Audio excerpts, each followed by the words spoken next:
Hey everybody, thanks so much for joining us.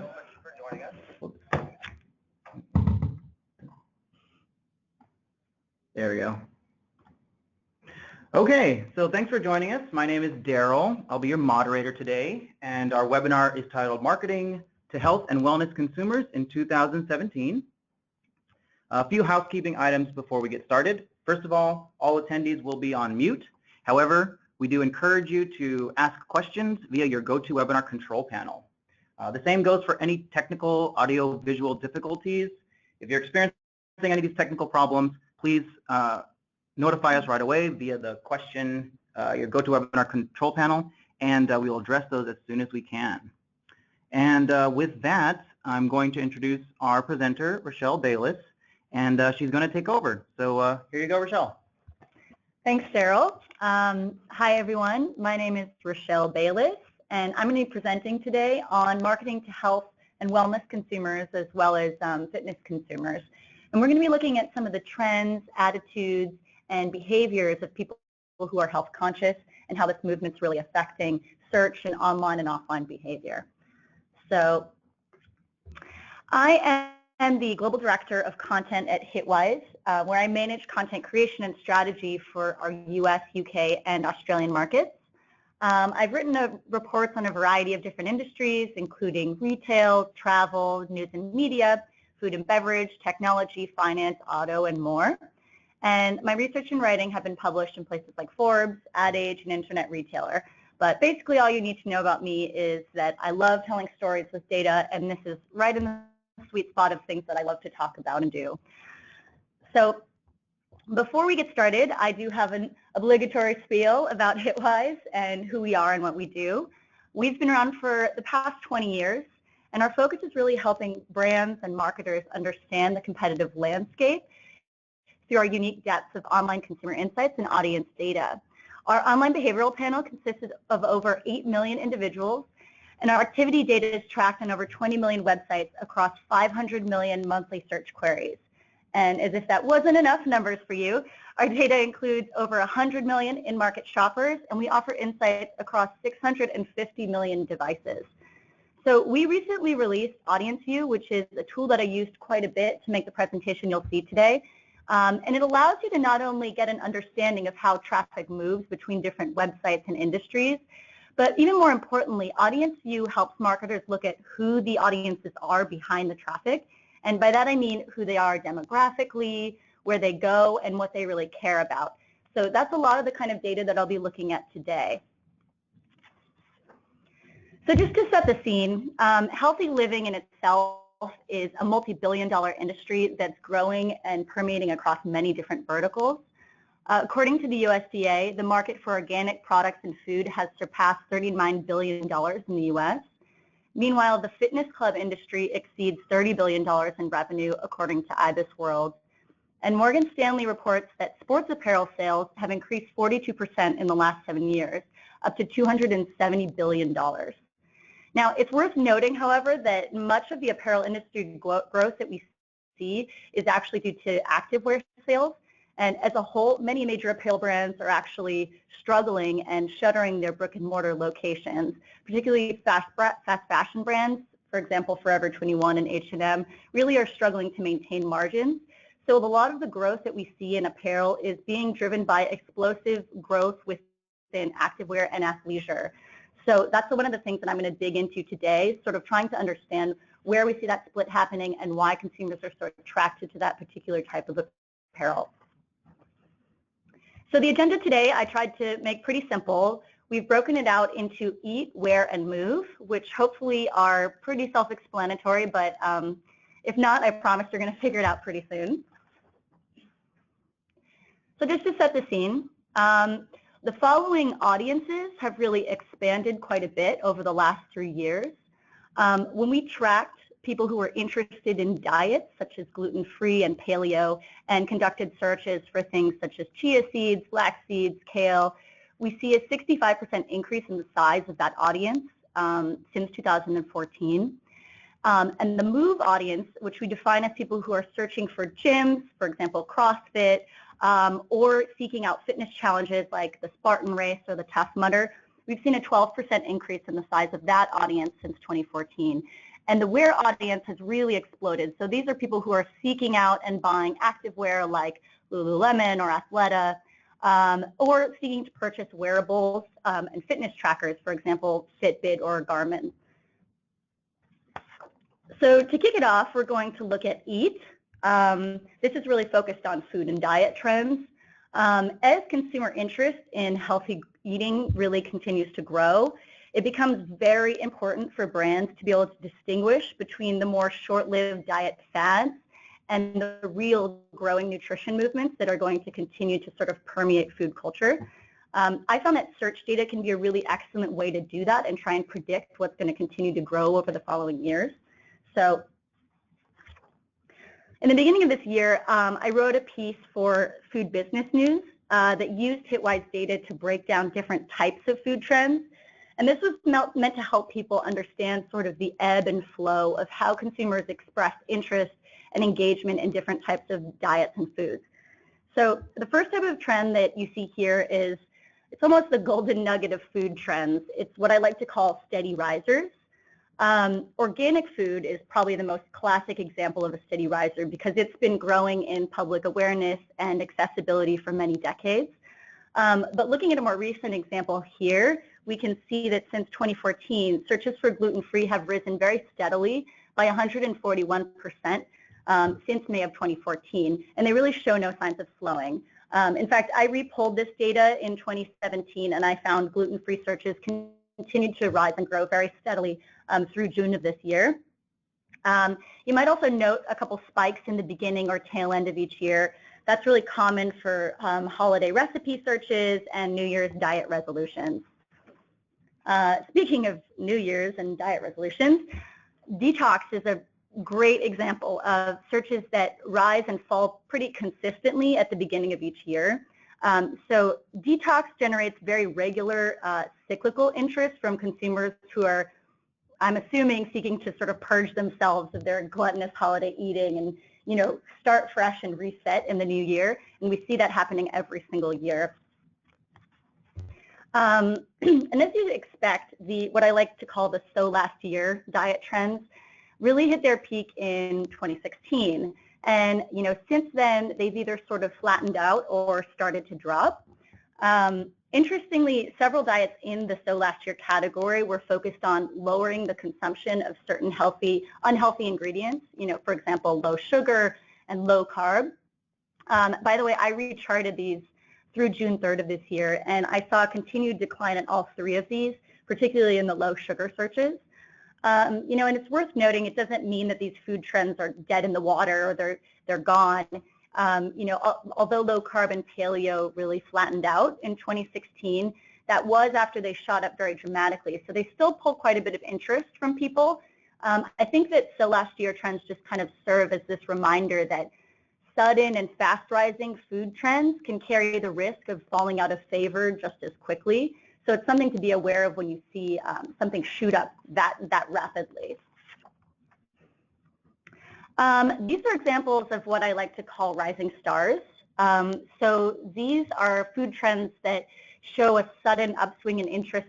They showed an upswing in interest in the end of 2016, which at the time that I wrote this really suggested an opportunity for food providers to jump on.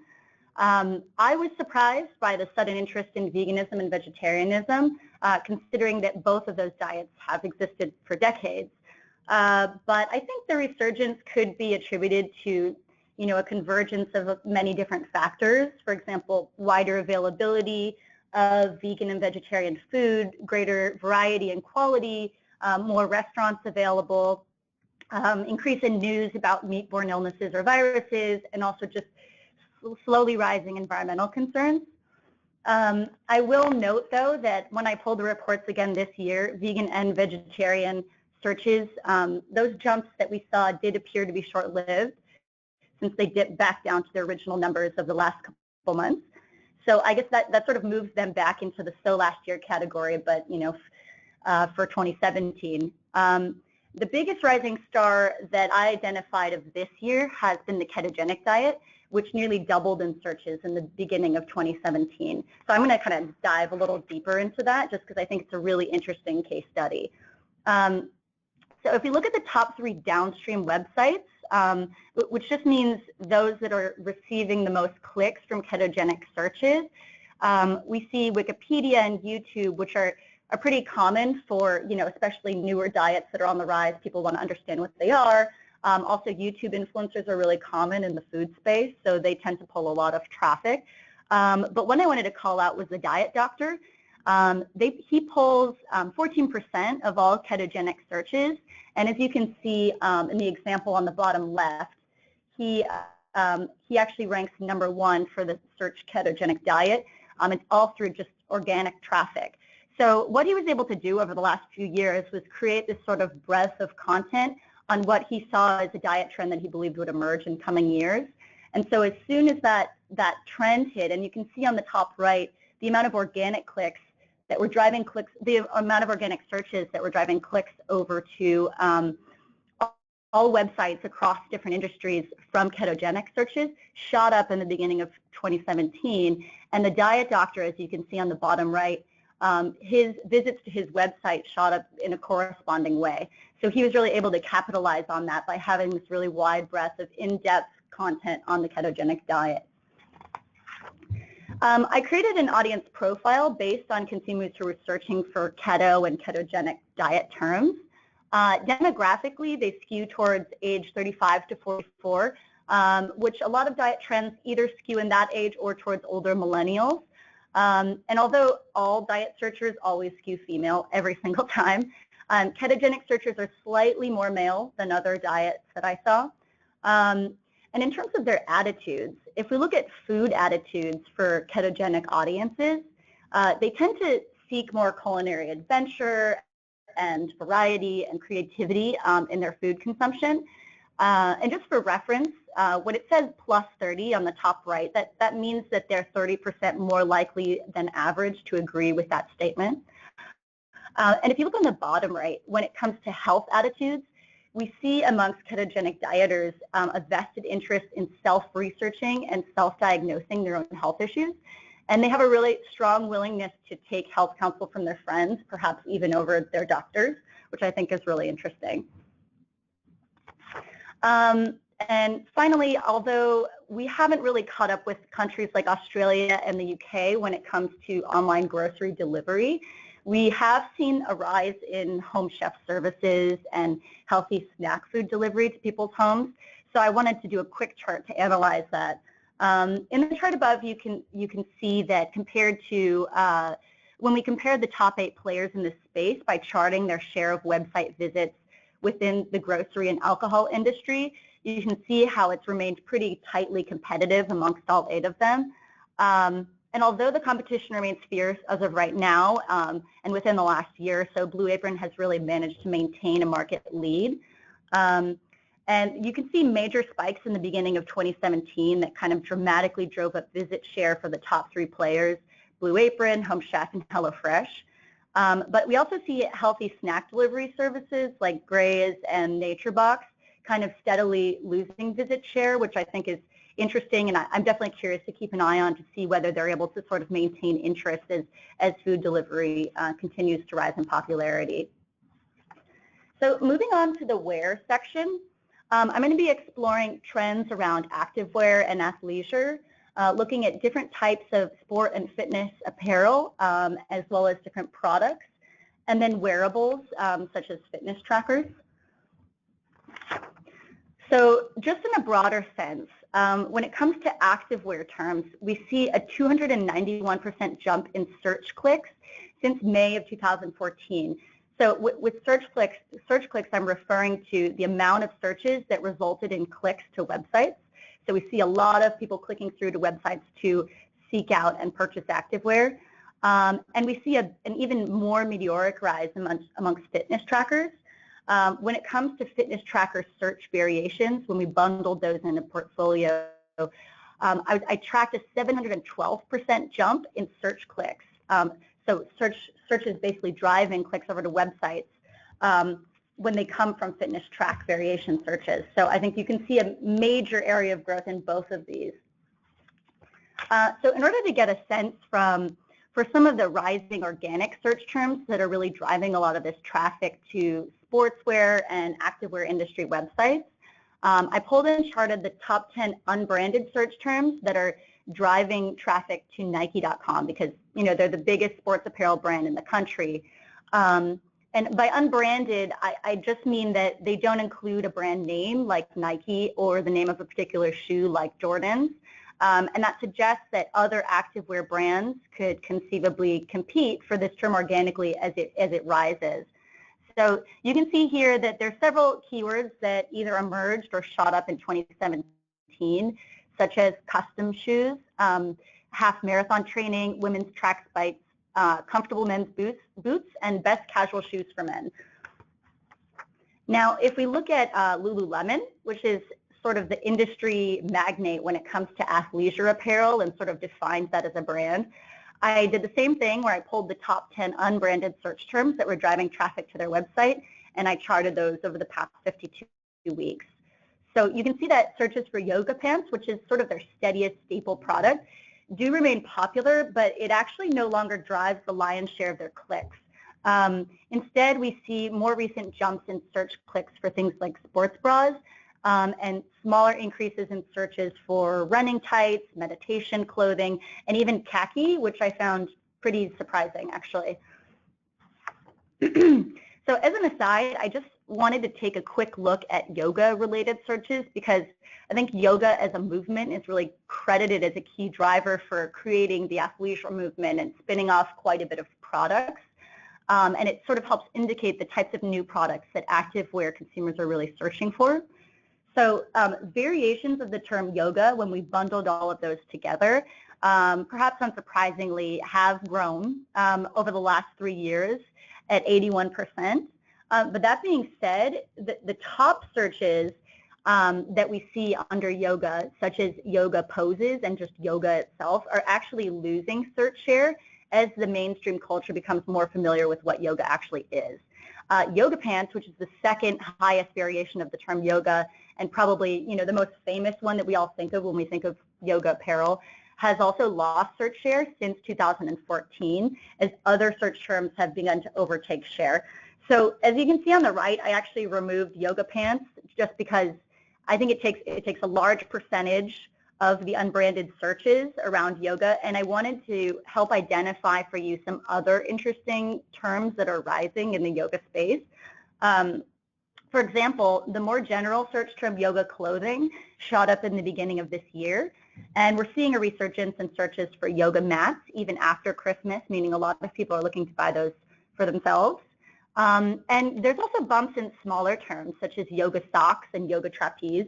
So I think there's a lot of interesting little products that are worth keeping an eye on that are emerging in this space. So back to Lululemon, I wanted to just take a closer look at their audience, since I feel like the Lululemon audience represents this almost magical dream of a customer base because they're willing to spend a lot of money on activewear and they're extremely loyal to this brand.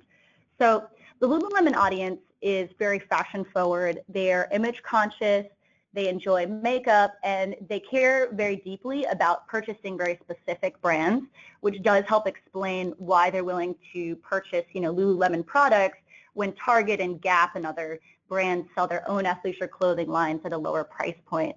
The largest segment of Lululemon consumers are older millennials, although Gen X is the most over-indexed age group, which just means they are the most engaged age group, and that doesn't surprise me considering, you know, the price point of Lululemon clothing.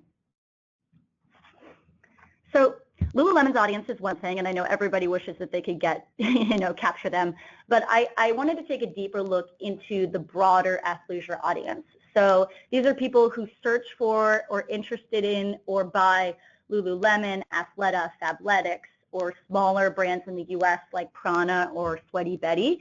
And I'm focusing specifically on millennials just because it helps narrow the audience, and also this is by far the largest audience for activewear, and also really represents the next generation of athleisure consumers that everybody would try to understand. So the first thing that I wanted to call out, which I think is really important, is although athleisure is usually associated with women, the activewear audience is only 60% female. So that means 40% of this segment is actually men. And in case you're wondering, the segment does not include traditional sports apparel brands like Nike or Under Armour. These are men who are searching for Athleta and Lululemon. And so that sort of suggests that there's an untapped opportunity for activewear brands to really better understand this audience.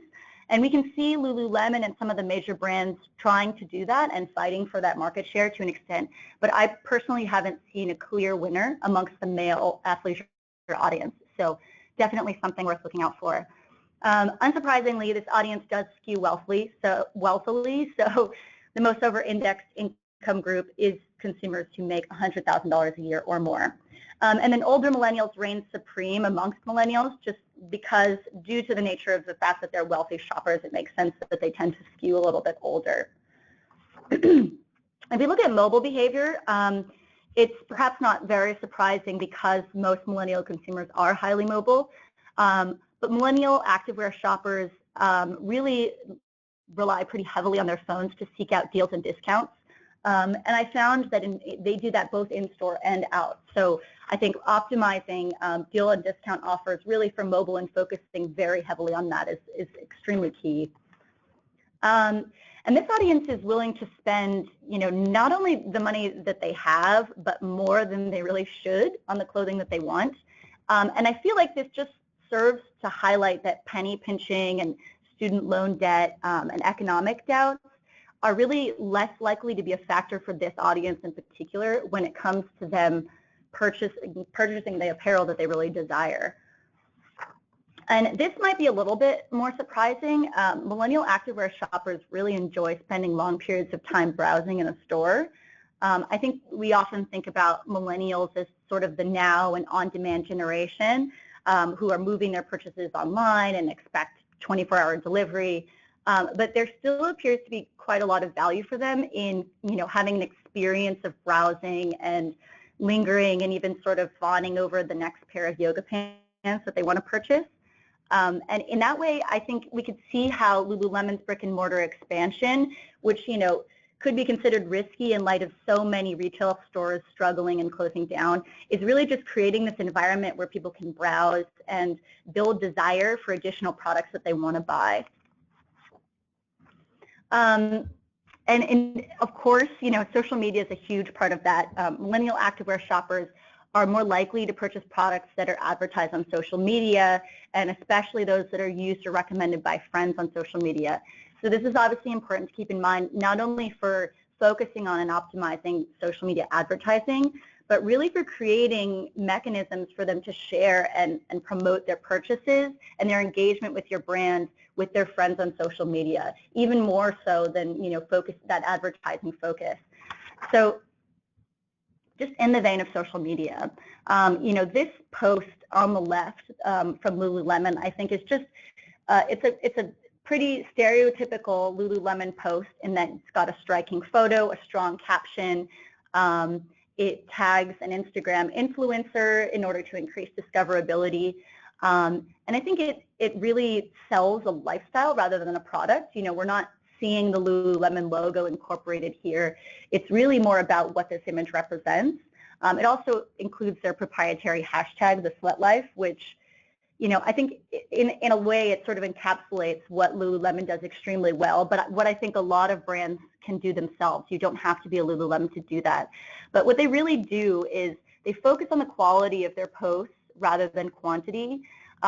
They've focused a lot on building up their hashtag, the sweat life, which it was a really thoughtful hashtag in that it's very universal, relatable. It's a really shareable hashtag, but people do mentally associate it with Lululemon. They leverage influencers, which is not something exclusive to big brands. That can be done on a smaller or local scale by smaller brands who want to cultivate and build a following.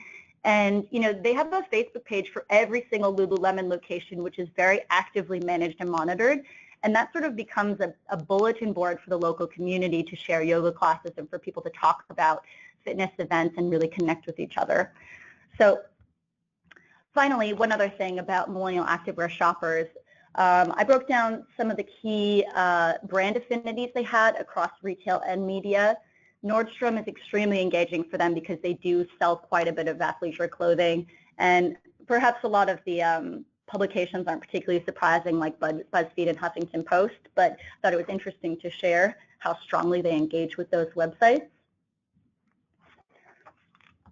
And now moving from apparel over to wearables and fitness trackers, we saw a 245% increase in searches for fitness tracking devices since 2014, so after the last 3 years.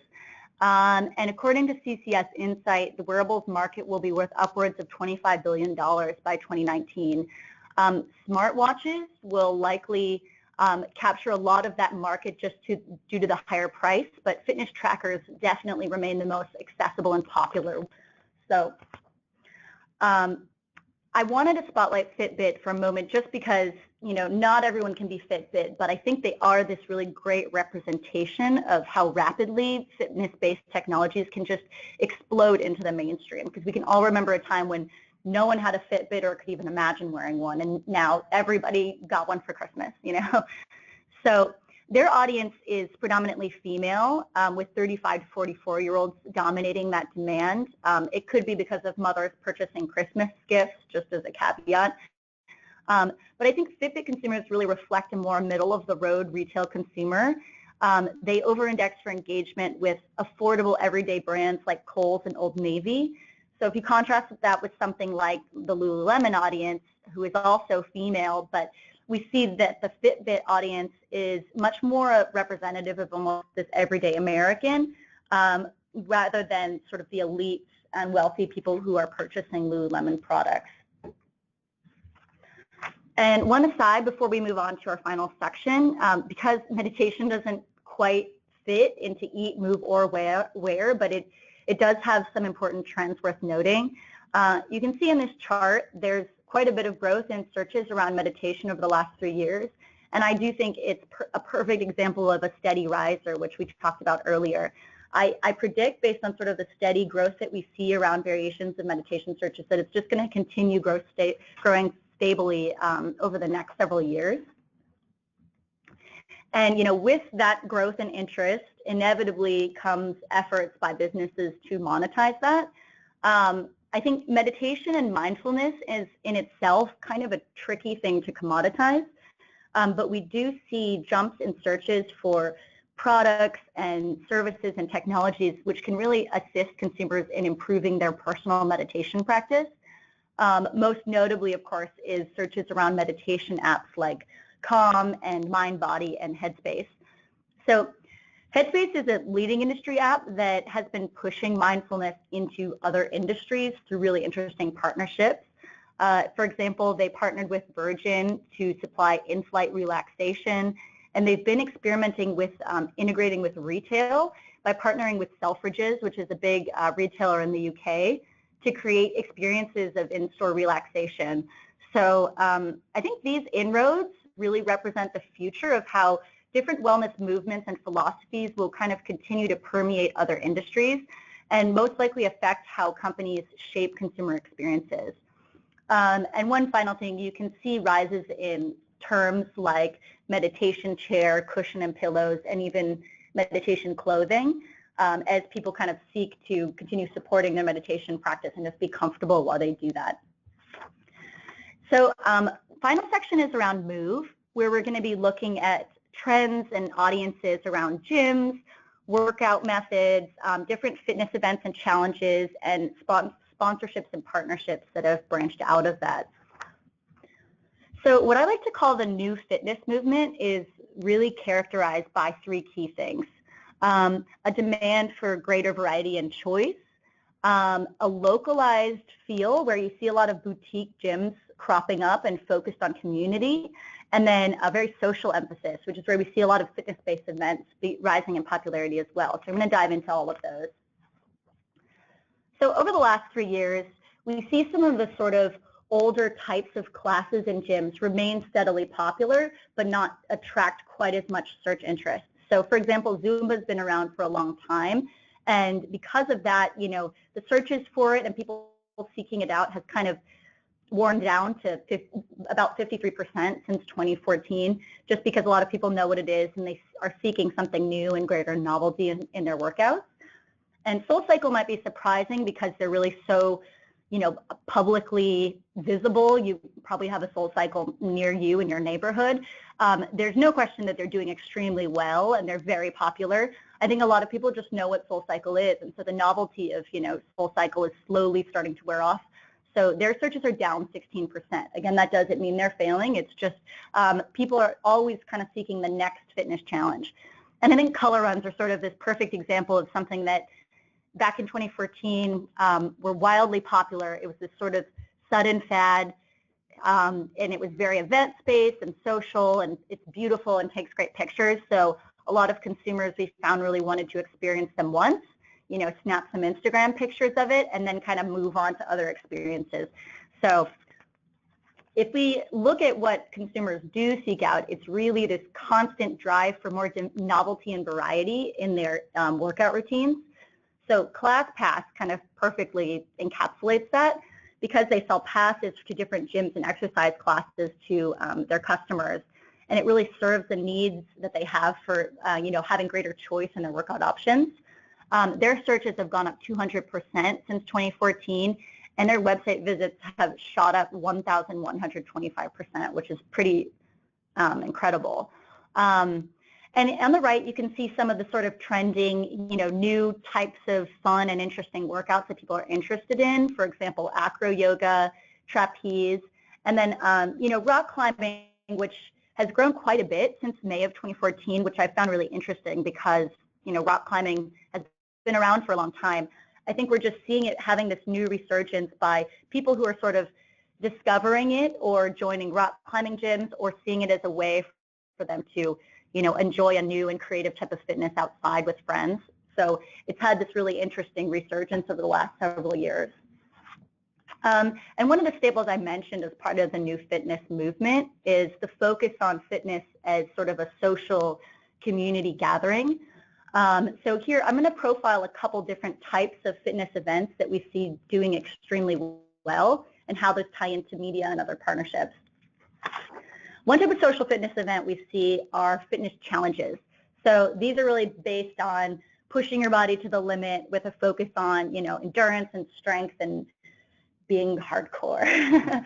And the picture you see here is from the Spartan race, which I feel like is a really good encapsulation of that. It's like 6-packs and, machismo all in one picture. So 3 popular types of fitness challenges include Tough Mudders, marathons, and Ironmans. And here you can see what, on the surface might seem like very similar audiences. People taking on fitness challenges, pushing the limits of their endurance are actually quite different. Although their age... Siri wants to join the conversation. Although their ages and their gender breakdown is pretty similar, we can see based on where they go online that they're actually quite different audiences. So Ironman enthusiasts are really over-indexing for gaming and entertainment-focused websites like 4chan and Twitch, whereas, a marathoner is someone who's interested in business and finance content like USA Today, Yahoo Finance, and BBC. So I thought it was a really interesting way to highlight what seems like very similar audiences and how different their behaviors are and how you might reach them in very different places online. And when it comes to pushing the limits of endurance, of course, there's no way I can leave out CrossFit. I think some of the key elements of what makes CrossFit successful is, a few things. One, this idea of pushing the limits of your own endurance and strength.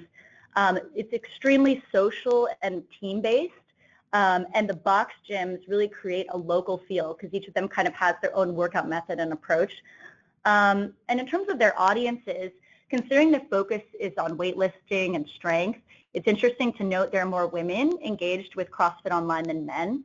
And CrossFit fans are more likely to seek out organic foods, seek environmentally friendly products, and they also tend to agree with statements that reflect early technology adoption, which I found interesting.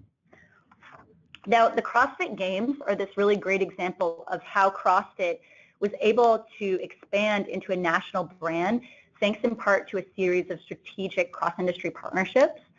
So on the retail side, a lot of marketers argued that a brand like Reebok, who was really waning in relevance a decade ago, was able to revitalize their brand by sponsoring the CrossFit Games.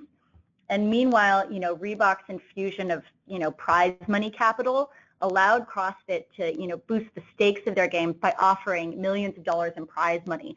So this suddenly pulled a lot more participation. There were much fiercer displays of athleticism, and that was able to draw the attention of media moguls like ESPN to start live streaming the games. So that strategic partnership really created a cascade of opportunity for both of those brands. And CrossFit had started out just as a workout method in a few local gyms and was able to propel themselves onto this sort of national stage through the use of the games and also a partnership with the retailer. The other type of social fitness event that we see doing extremely well are wellness events. So these are more about, group fitness as a way to connect, physically, mentally, and spiritually. And, the reflection of this that you can see on a smaller scale is really around growth in yoga retreats. I found search variations for yoga retreat had shot up 1,171% over the last 3 years. But on a larger scale, we also see these events and music festivals that are incorporating, wellness and a yoga focus. For example, Lightning in a Bottle, or in the picture that you see here, Wanderlust. And I'm actually going to spotlight Wanderlust because they're a really interesting example of almost this new proto-wellness brand that exists across multiple industries and is really unified by a culture more than it is by one single product, event, or piece of media. So they do sell clothing. They host music festivals all over the world. They have a variety of media and video channels, which are all extremely successful. But the versatility of this brand allows them to create a variety of partnerships that enables them to sort of transcend a single industry and really expand across multiple markets. So it's almost limitless. And when you have a brand like this, you can see why they've met immediate success in their partnership with Adidas. So they recently released a Wanderlust clothing line on Adidas website, and it really exploded in interest. You can see the date it was released, it pretty much shot up in searches immediately. And part of the reason it's able to pull that kind of success is because Wanderlust is more than a brand. It's a way of life. And this is a common thread that we see through a lot of successful health and wellness brands, and that I've talked about quite a bit with some of the examples before. The successful brands are the ones that are able to transcend the product or service itself and become or even help define, what the wellness movement and culture is.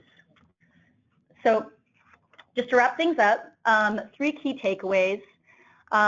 One is marketing to trends over fads. The fact is we see explosive growth across many industries when it comes to health and wellness, and so it's easy to get distracted. And the key is really to be able to identify and capitalize on trends rather than short-lived fads. So it's important to understand and identify cyclical patterns and to be wary and look out for fast risers, which could be short-lived. And also keep an eye out for those emerging and steady movements, which may transform the industry over time. The way that the diet doctor did with the ketogenic diet, you can see how getting ahead of those and investing in them early can pay off and be incredibly valuable. Second, the health movement is defined by novelty, change, and variety. So if it's creative workout classes or seasonal demand for new activewear styles or easy ways that are new and fun to cook at home, or even just the rise and fall of new diet trends, you can see how, for the most part, consumers don't see their health journey as a stagnant one. They're constantly modifying and tweaking their approach to personal wellness. So for brands to succeed in such a competitive and fast-moving space, they have to kind of continually push the limits of what they offer and experiment with creative partnerships and really look for innovative ways to support new health movements as they emerge, because they will constantly be shifting. And finally, the health movement is about more than products or services. Consumers want to feel but also be seen as being connected and mindful and challenged and inspired and just holistically well. And their purchases should support and reflect both that internal and external need as an individual. So we find that the next generation of consumers are willing to spend a lot of money on products they believe will support their personal wellness, but also that they believe will reflect that side of themselves to other people. So being perceived as healthy and fit and connected in itself is an extremely valuable social commodity for consumers. And whatever you can do as a brand to create, bolster, and amplify that identity for them, the better off that you'll be. So that's all. Thank you. I think Daryl's going to help me pull up some questions. Yeah, great job, Rochelle. Incredible insights there with that presentation. So a few questions have been coming in. One common one was, will the PowerPoint and the recording be available after the presentation? And the answer is yes, absolutely. We will be sending out via email to all the registrants the slides as well as a recorded version of this presentation. So let's look through the questions, see if there's any here. We can identify one. All right, so one person was asking about ways that, smaller brands, especially, let's say a small activewear apparel brand, can really build up and amplify presences and learn from, a bigger brand like Lululemon, which I think is a great question. So one of the examples that I, highlighted was, for example, that Instagram post that I shared from Lululemon. Even if as a smaller brand you don't have the same amount of followers or engagement, there are a lot of ways that you can mimic some of the methods that they're using and, take them in and use them for yourself. So even if you're unable to connect with, a massive influencer, a celebrity, on a local level, really focusing on localized issues, you can probably identify people who matter to a community and start building relationships there. See if you can support them on social media and vice versa. Ways that you can do that is also giving away samples of their clothing and encouraging people to share. They also built out and really invested a lot of time on creating their own proprietary hashtag, one that didn't represent their clothing or product, but represented an identity and a culture. So, the whole idea of finding your tribe, I think with health and wellness in particular, that's everything. It's not about the products. It's about people feeling connected and showing other people, who they are. So awesome. I think we may have time for one more. I just remembered that there may be a fire drill here, so we might have to exit. So I think we may have time for one more. All right. Let's take a look and see. Have there been any interesting trends around supplements like vitamins? Oh, that's a great question. As part of this presentation today, because I was trying to keep it short, I didn't dive into the vitamin space. That being said, I do have, I've got some searches around superfoods and omega-3s and that kind of stuff that I didn't have time to get to in this presentation. And also, if you, I've actually got anyone who asks a question, I've got your name and email, and I'll reach out to you individually and see if there's anything that any research that I can provide for you. I'm more than happy to do that. So if anyone has any questions that I didn't get to like that, and you drop that in here, I'll make sure to reach out to you and give you some final thoughts on that. Got it. Absolutely. Well, with that, I think we should wrap up. Thanks again, Rochelle, for the presentation, and thank you, everyone, for joining us. Thanks, everybody. Have a great day. Have a great day. Bye-bye.